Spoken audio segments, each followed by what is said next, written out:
Move on here for more on the investment landscape. Let's get right to Stifel CEO Ron Kruszewski. Great to have you here, sir. You're live in Las Vegas, you lucky devil, where Stifel is currently hosting its Blueprint conference. If you're going to hold a conference, I guess that's the place to do it. Stifel, by the way, the seventh largest retail brokerage in the country. So I guess, Ron, my first question is, how's business right now? You know, business has been very good. Our wealth management business. Yeah. I just talked this morning. We celebrated like our 25th consecutive year of record revenue. Business is good. And here at Blueprint, we're talking about what you're talking about. We're talking about AI. We're talking about the economy. We're talking about interest rates. And so our clients are engaged and business is good and our institutional business is picking up. So talking about interest rates, we're also data dependent on inflation. Tomorrow we get the CPI. But as I just said to Jack in the last interview, you know, we've done pretty well at this higher level. Even if the Fed decides, nah, we're not going to cut this year, it seems like the economy and the markets in particular continue to hum along.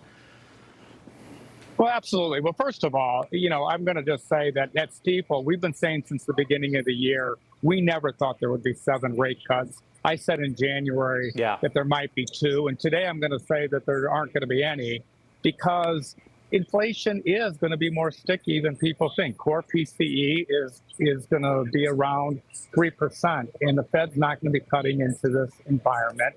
But, you know, that said, look, in the history of time, interest rates aren't that high. This is what they used to be. We just got so used to zero rate interest, you know, zero bound interest rates. We forget that a 10-year at 4.5, that's normal. Yeah. And this economy is doing just fine. Yeah, people got used to cheap money for a long, long time, and it's still relatively cheap when you look in history. Too long, yeah. Many people would agree with that.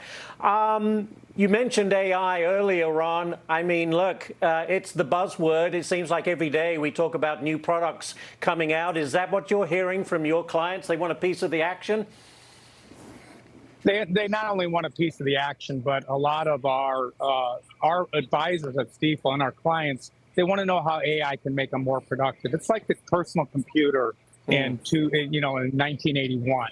It's a new tool. It's going to make people tremendously more productive. I'm always amused a little bit about people saying they're going to use AI to only work 3 days a week. You know, here at Stifel, we're talking about using AI to get 2 weeks of work done in 1 week. Because we got to serve clients here. But it's a hot topic and one that not only from making yourself more productive, but what a place to invest. And our clients want to talk about AI.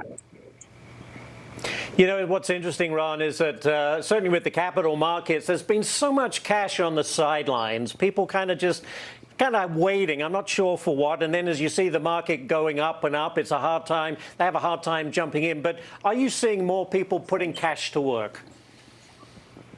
You know, we do. But let me throw a little cautionary message here, okay? And that is that the market has been continuing to have a million reasons that we need to cut rates, to have a soft landing, and whatever. I have to tell you that as I look at the market today and for the next few months, I see downside. I actually think we're getting a correction in this market because it is going to dawn on the market that we are not straight up, that interest rates will stay higher for longer, and that the market will re-rate to that. This market has still been thinking that we'll get 2 to 3 rate cuts this year. That's not going to happen. And when it comes to that realization, it might be tomorrow when you see where CPI comes in. But our belief is that today the market is pretty fully valued for these economics, and we actually see a little risk to the downside. It's funny you should say that, Ron. We've had a number of guests say, look, these markets are frothy. They're being complacent, and a correction, whether it be 5, even 10%, is actually not a bad thing. And from what I hear from you, you agree with that. Well, I do agree with that, but I also think it's an opportunity to buy some great stocks. So it's just markets just don't go straight up. You have to look at what the consensus sentiment is. And the consensus has been that rates are going to be cut. And when it figures out it's not, you're then going to have an opportunity to add some great companies just at a little bit better valuations than we're seeing today. Very good. Well, enjoy your time in Vegas. I'm sure everyone there is. Ron, thank you so much. Yeah. It's great to be here. Nice 100 degrees here in Vegas, and we're having a good time. Thanks for having me on the show. All right. It's our absolute pleasure, and enjoy the air conditioning. Ron Kruszewski from Vegas. Thank you so much. Thank you.